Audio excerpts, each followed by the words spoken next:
Good morning, good afternoon, good evening. Welcome back for another video, an actual video. I am not going to live stream today. Well, no, I'm going to live stream on TikTok. I'm anticipating a pretty wild day with the live stream on TikTok. I'm just going to focus on that. But for this video, I'm actually going to share with you the content for two TikToks that I'm making today. So if you like this content, leave a like, smash up that like button, subscribe to the channel, leave a comment in the comment section. Let me know what you had for breakfast, lunch, or dinner. But just want to let you know, busy week for me this week. I'm traveling to New England to visit some family. I will be active on Monday and Tuesday and hopefully Friday of this week. Not Wednesday. I'll be driving for about 12 hours. And then Thursday, I'll be traveling with some of my family to Martha's Vineyard to see my sister there. So anyway, let's go ahead and dive right on into this. So Bitcoin looking good. I would say as far as every goal that I had set, as far as the things that I wanted to see happen, everything has happened with Bitcoin. And I would say that the bull run is back on. Yay, we can celebrate. Yeah. So what does that mean? What's it going to look like for the rest of the run? What's it going to look like for the year? When are we going to peak? All those questions. Those are things that still are on the table. And of course, nobody knows. I can't say for sure that, oh yeah, just like last time, Bitcoin is going to peak in late November, early December, mid-December, something like that. I have some thoughts and a few things that I'm just really encouraged by that I'm looking at as far as looking at the past to try to understand where we are going in the near future. So this was huge. This guy on Twitter, misconfig_exe. You've got to follow him. He is the one who turned me on. If you've been following my Twitter, my live streams, whatever, the 1.618 Fibonacci retracement level, that every cycle so far, Bitcoin has shot up to a point beyond its previous all-time high, and then in July, gone down and wicked below this 1.618 Fibonacci retracement level, and then shot up above it and never saw a weekly close below the 1.618 Fibonacci retracement level. And we've had weekly closes right there, pretty much right there, but never below there. And so he shared this chart. He put together this chart. I asked him if I could make a video of it and give him credit, and absolutely he said yes, please do so. Make sure to leave a link in the tweet or whatever. But bullish hammers. What is a bullish hammer? This is fascinating to me. Every July, 2013, 2017, and now 2021, we have had a bullish hammer on the chart. And then what comes after that bullish hammer is key. So what is a bullish hammer? It's a trend reversal. It is, we have a couple months, a box, a window, whatever you want to call it, of a bit of a downswing. And then we see this massive trend reversal in August, and it is in the shape of a hammer. So let me zoom in here. If you can see, let me zoom in a little bit more. July of 2013, you see what's circled there, a bullish hammer. And then look what happened afterwards. August was a good month. September was kind of flat. We'll talk about that in a second. And then October was a good month. November was a good month. It peaked. Bitcoin peaked in November, late November of 2013. So let's zoom back out. July of 2017. What do we see here? Oh my, a bullish hammer. Oh shoot. Okay. Sorry, I moved out of the way there. Let me try to fix that. Bullish hammer. July of 2017. So bear with me for a second. This is still July of 2017. Yeah. Bullish hammer. And again, we saw this, June wasn't that great. It wasn't as bad as this time around. And I have some thoughts on that as well, but we went pretty far down, saw the biggest crash of the bull run in 2017, a 39% dip, and then a V-shaped recovery, bullish hammer. And then August was a good month. September, again, wasn't that great, but then October, November, and December were good months. So then 2021, where are we now? Wouldn't you know it? A bullish hammer. And so July looked to be a pretty rough month, didn't it? I mean, The bears were celebrating. I won't name names anymore. If you followed my TikTok over the last 24 hours, you saw some pretty craziness there. That's over. I'm done with that. But again, July, what do we have here? We have a bullish hammer. And so what have we seen so far in August? Just like 2017, August was a good month. And so far, August is looking phenomenal. Wouldn't you agree with that? So August is looking great. September, remember what I said about September for 2013 and 2017. September wasn't that great, but then October, November, December, we saw some real action. And I expect that to happen again this time. So what's the deal with September? September just is a weird month when it comes to investing, and not just in crypto, but in the stock market as well. I remember September of last year just kind of being weird. It's weird, man. And so here's performances over the last the last 40 years when it comes to the S&P, because obviously crypto didn't exist over the last 40 years. My friend Andrew, Fluent Finance, definitely one person worth following. Look at the performance in the S&P 500 over the month of January, February, March, April, all positive months. And then August is a little bit down. And then September. So August and September are the only negative months. But September is the worst month of the year. And it seems like so far that crypto has kind of followed that trend as well. I don't know what it has to do with kind of that's the back to school time, the starting of the new cycle, the school year, all that. I don't know. But September just usually is not a very good month. But for crypto, at least, August, and especially during the bull runs, August has been a good month, October, November, December. So if you're looking for a period to buy the dips, to reload, September is going to be a good month. I originally gave a prediction, an end of month prediction for September at $45,000. I'm going to stick with that. I know we're over $45,000 right now, but I'm expecting us to go to about $50,000 this month. Maybe it'll go higher than that. I hope we go higher. I hope I'm wrong about all of this. I hope that August is just an amazing month. We go back to the all-time highs, all that stuff. But what I'm expecting is 50 or in the 50s for August. Then we'll see a little dip throughout September. The bears will still be able to say like, oh, this is a dead cat bounce, whatever they're wanting to say. It's nonsense. But then October, November, December, we will leave no doubt about that. And something also that's pretty fascinating is that, as far as I can see, the stock to flow model is still intact, So let me try to go back to that picture here. So we can see here, I'm going to go back to 2017. Stock to flow model is still intact. So it was very much in the middle of July. I think most people would have thought, yeah, by August, the stock to flow model will be completely invalidated, because plan B, what did he say about the stock to flow? If Bitcoin doesn't close August above $47,000, then the stock to flow model is invalidated. And he said the same thing. He said 43,000 for September, and then 64,000 for October. And then it has to be over $100,000 by the end of the year, or the stock to flow model is invalidated. As far as I'm concerned, it's looking like we're not going to see an invalidated stock to flow model. Whether you believe in it or not, I don't think we're going to see an invalidated stock to flow model this year. And if you asked me that question in July, I said, yeah, it seems very likely that we're not going to see this stock to flow model remain valid. So it's really fascinating. He's held strong, and nothing but love for plan B. I wish him the best. And obviously I hope he's right, because if he's right, we're going to be flirting with $1 million Bitcoin in 2025. But there's another interesting thing that I really want to draw your attention to.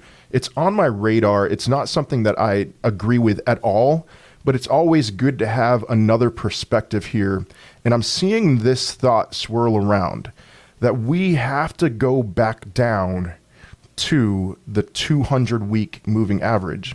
So where's the 200-week moving average right now? It's a little under $20,000. I mean, that would be awful. And then, so what people are saying is that we need to go back down to the 200-week moving average, bounce off of that, and then we'll have our real rally.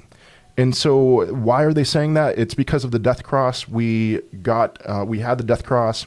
We got under the 50-day moving average, and we were there for too long. And that is a classic signal over the history of Bitcoin of a bear market. And it's true. If we don't bounce off the 200-week moving average, something that's never happened before, will have happened, and that is that we won't bounce off that 200-week moving average. But I have some thoughts about this, and I want to share with you why I believe that this hypothesis is wrong. And it's going to be something that's just going to be lingering in the back of my mind until I see us, I don't know, somewhere in the mid 50s for Bitcoin, mid $50,000 range. And I'll say there's no way this is over. It's wrong. A few arguments against that real quick. So first, 2018, now I'm going to zoom out again. Bear with me. You all know I'm not a professional at this. So this is what the 2018 selling patterns looked like. In 2018, because everyone who is saying that we need to bounce off that 200 weekly moving average, they're comparing this to 2018. But here's what 2018 looked like. Long-term holders, short and medium-term holders, anytime we saw a spike in the price, they exited. So what does that mean? That means that they knew we topped out at $20,000, went down below $10,000, and then as soon as we got back above $10,000, they knew that it was over. They knew that the peak had happened, that we weren't going anywhere near that peak until after the next halving, and so it bounced above $10,000. And what did you see? This big spike in people holding from 3 to 6 months, but older coins. They were selling their crypto, they were selling their Bitcoin in massive quantities. And here's what we're seeing now. We're seeing 3 to 6 month old coins. They're spending, they're selling, they're finally either back in profit or in a point where they're comfortable with the loss that they've taken. So they're dumping, but then the older coins are remaining relatively quiet. So they know, the older coins, the wise money, the smart money, they know that this bull run is not anywhere near over. I mean, we saw this several times. Anytime there was a spike in 2018, sell. And of course, the capitulation, there was plenty of selling. They exited, they capitulated. That's not happening right now. You see 3 to 6 months coins selling here. And don't be alarmed by this spike here. That's 3 to 6 month old coins. That is what you would expect with 3 to 6 month old coins, is for them to take profits, or for them to finally just be like, okay, I'm done with Bitcoin. I bought at the peak. I'm done. We saw this spike. It's obviously a dead cat bounce. But the older coins, look at them. They are remaining relatively quiet. And I've been arguing consistently that wallets of all sizes are buying right now. Shrimps to whales, they are all buying. That is a good sign. Something else that I want to point out here is entities. Entities are growing. And again, here's another person that I would recommend following, Les Muskowski. He shares Glassnode data pretty rapidly. So we saw this spike in entities at the very peak in 2018. What is an entity? If you own Bitcoin, you are an entity. You could have 10 wallets, 20 wallets. You are one entity. I have 10 different wallets, but I'm one entity. And you saw this spike in December of 2017 of new entities. And then it just kind of lied dormant for the remainder of the cycle until, after the next halving, and we saw another spike here. And right now, the entities are still growing. And what I expect, if this chart was long enough and you saw the peak in 2013 with new entities growing versus 2017, you would see that 2017 peak of new entities dominated the 2013 peak. And so I expect this does not in any way signify a top to me. I expect this peak, if you could follow my arrow, it would go beyond my computer screen. I expect this peak in new entities to dwarf the 2017 peak. And again, another good sign. So here's another thing. Let me go back to this chart here. And let me zoom in again because it's a small chart. It's something I'm keeping in mind. But here's the problem with this argument. The price action that we saw that got us up to 64,900, there were some external factors that caused the price to shoot up the way it did. And if those things didn't happen, this bull run would look a lot different. And so if you remember, I want to get a better view of the chart here. Yeah, so the pi cycle indicator. I'm not looking at the pi cycle indicator, but I want to use this to just kind of zoom in on the price here.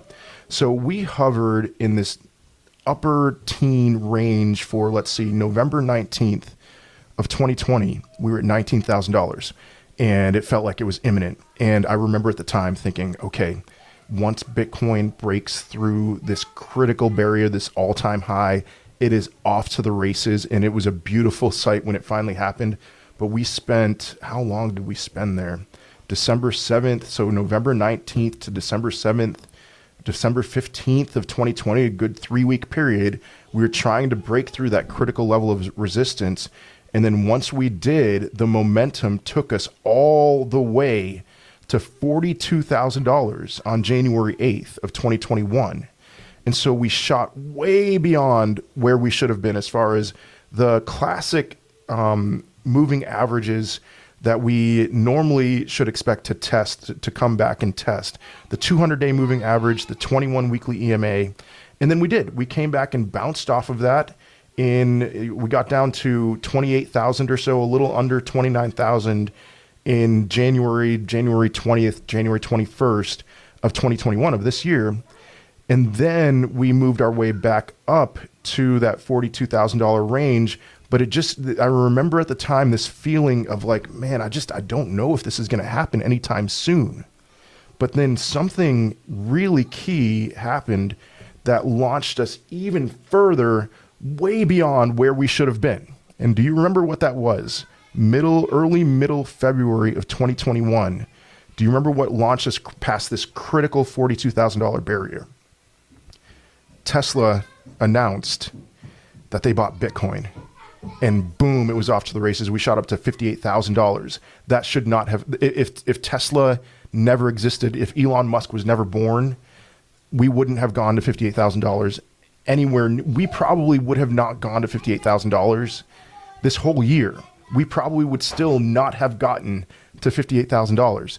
But the momentum that took us, that carried us to $58,000. And then we were in this awkward 13-week range where we were hovering between 43 and that $64,000 peak, which if you remember when we peaked at $64,000, that was the Coinbase listing. And I don't know the fundamentals of this argument, but there was a need for the price of Bitcoin to be really high, higher than it had ever been on the day of the Coinbase IPO. And for whatever reason that was, April 14th was the peak at $64,000. Now, here's what I want to say. If Tesla never bought Bitcoin, and then also if they never announced that they were not accepting Bitcoin payments, this bull run would look much different. Now, I mean, if you remember that as well, Elon tweeted that Tesla was no longer accepting Bitcoin payments, and then it felt like the bottom was pulled out. And that sent us too low too soon. So Tesla sent us too high too soon. They also sent us too low too soon. And then we were in this range of $30,000 to $40,000 for much longer than we should have been. It's like we got to that level too early. That level was inevitable. Okay, that 1.618 Fibonacci retracement level, $30,000, $33. I am convinced that at some point in July, we would have bounced off of that. But instead, we got there in late May, and we stayed there until just recently, that $30,000 to $42,000 range. And that's all because of Tesla. The launch where we got too far gone was because of Tesla. The dump was Tesla and China with the hash rate and stuff, but Tesla was the thing that sent us down there too early. So here's what I think would have happened, in my opinion. I think that we would have struggled to break through $42,000 for quite a while, as honestly, maybe 2 to 3 months. And I think that around that Coinbase IPO, we would have topped out, or maybe we would have finally broken through that $42,000 range, maybe been at 45, 46, maybe a little after there, maybe in May, we would have peaked at $48,000 or $50,000, something like that. And then we would have seen the biggest correction of the year sometime in July. We would have, trickled down, and then sometime in July, we would have dipped to $29,000, $30,000, and then had a V-shaped recovery and bounced right off of that. And so if that had happened, then this wouldn't exist. This argument wouldn't exist because there wouldn't have been a death cross. There wouldn't have been any indicator that would indicate to these people that we're in the bear market and that we need to bounce off this 200 weekly EMA. So they're following this rule. This rule exists in their minds only because of Tesla. Only because of Tesla. If Tesla never bought Bitcoin, if they never announced that they were dumping Bitcoin or that they weren't accepting Bitcoin, none of these models would even be here. And so I wish that they had this in mind, that this bull run would look a lot like 2017 instead of 2013. It would look a lot more like 2017 instead of 2013 right now if Tesla never existed. And so because of those pumps and dumps, it's communicating something to them that shouldn't be there, and that was artificial. That wasn't a part of the cycle. I mean, we are to expect artificial things at times, but that wasn't part of the cycle. And so they're wrong. They're wrong. August is going to be a good month. September is going to be flat. I'm expecting sometime in October for people making this argument to realize, oh, wait a second, I've been duped. And I hope they understand why, because I don't think they're going to make the connection with Tesla. But that is essentially the content of 2 of my TikToks today. I hope you enjoyed. I'd love to hear your thoughts about these things. The hammer thing has me very excited, and the bullish hammer. And so I'm going to make a TikTok about that right after this video is published. And then I'm going to go live on TikTok. But let me know your thoughts in the comment section. Thank you very much for your support. Much love to you all. Peace.